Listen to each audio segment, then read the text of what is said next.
carnavales, and I'm one of the founders of Carnaval del Pueblo way back in 1998.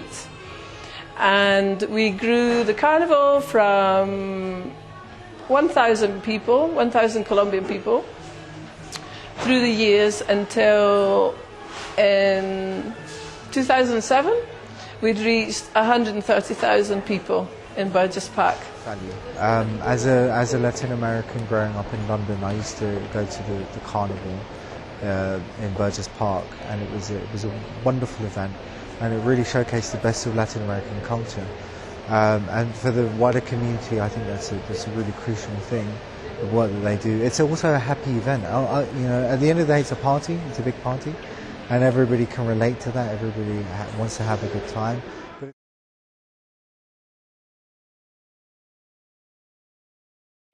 First steps gave us that confidence and almost the passport, in a sense, to be able to go to all the non-Latin arts organisations, which we've never engaged with before in the area, and let them know that they would be welcome to participate and get ready for Carnival. So I think it's thrown us out of our comfort zone. Yeah.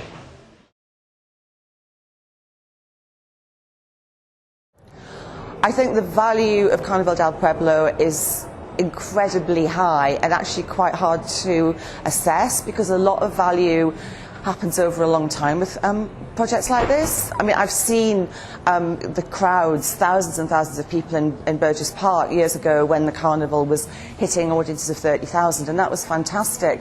But I think underneath that very kind of dramatic vision, there's also been lots of smaller projects that have spun out from the carnival around empowering Latin American people and giving them a sense of what they can do. And so I think the value is very deep, and it's threaded throughout the whole of the community around here, I think.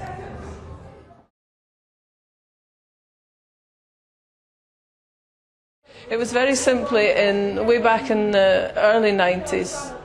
The Latin American community was very much one of an asylum seeker, refugee community, and people were living in very difficult circumstances, and they'd arrived in London having left very difficult circumstances, and really, I suppose, it was just enjoying all the culture that was going on privately, tucked away, and it was a very hidden community at that time.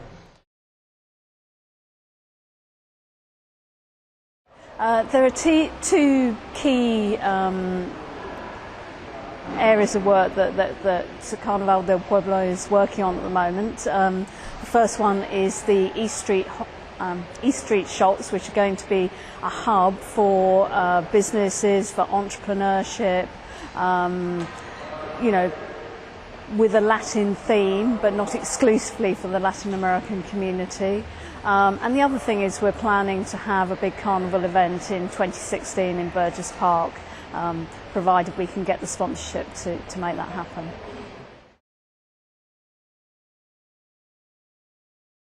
So that's it. 2 years ago was when I started knocking on doors with Delancey and Lend-Lease, who are the master plan holders of the whole of the regeneration of Elephant and Castle. So that's the beginning of the story of a lot of really random partners around the table, all looking towards making Carnival happen again. It's a massive thing that they're trying to do. The last Carnival, or in its heyday, the Carnival would attract over 130,000 people. The whole of Woolworth Road was closed off. It's a massive operation. It's massive in terms of logistics, it's massive in terms of scale, but it's also massive culturally. And in order to achieve those kinds of results, you're going to have to work with lots of different parties, lots of different stakeholders, lots of different skill sets are required. There's no way any carnival in this world will work without collaborations, without partnership, without support from the local schools, support from the university. So this carnival, we've been doing the same thing. We've been working with the London College of Fashion. They send us some students to work with us, and then also working with other, like for example, the council itself is actually appointing us on different people that we should approach to be partnerships as well as sponsorship and funding. So I mean, for a carnival like this to happen, there's no way at all it will happen without any collaboration. So collaboration is actually the main key word for this carnival.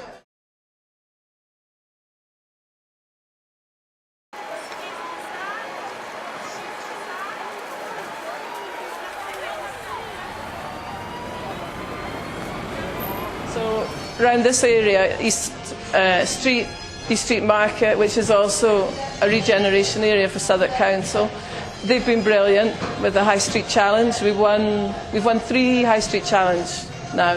Hooray. And so that's how we could put on the Plaza Latina events as stepping stones towards the big one. We discovered the shop, this is where we are here now, abandoned.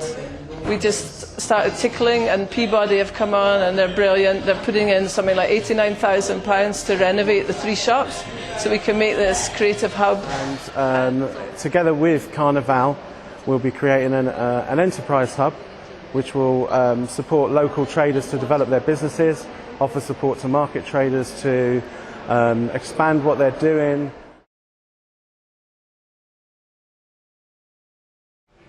I think what First Steps did was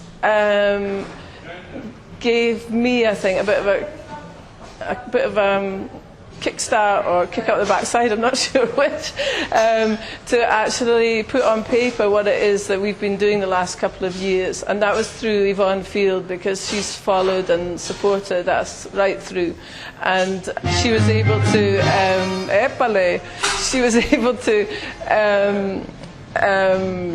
identify that what was happening was something very special. So I was introduced to them initially by Yvonne Fields, who is the founder and director of the Bailey Initiative.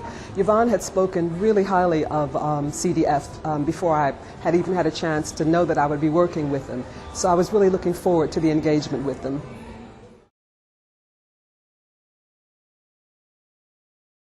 the learning point for us is to capture the information on paper.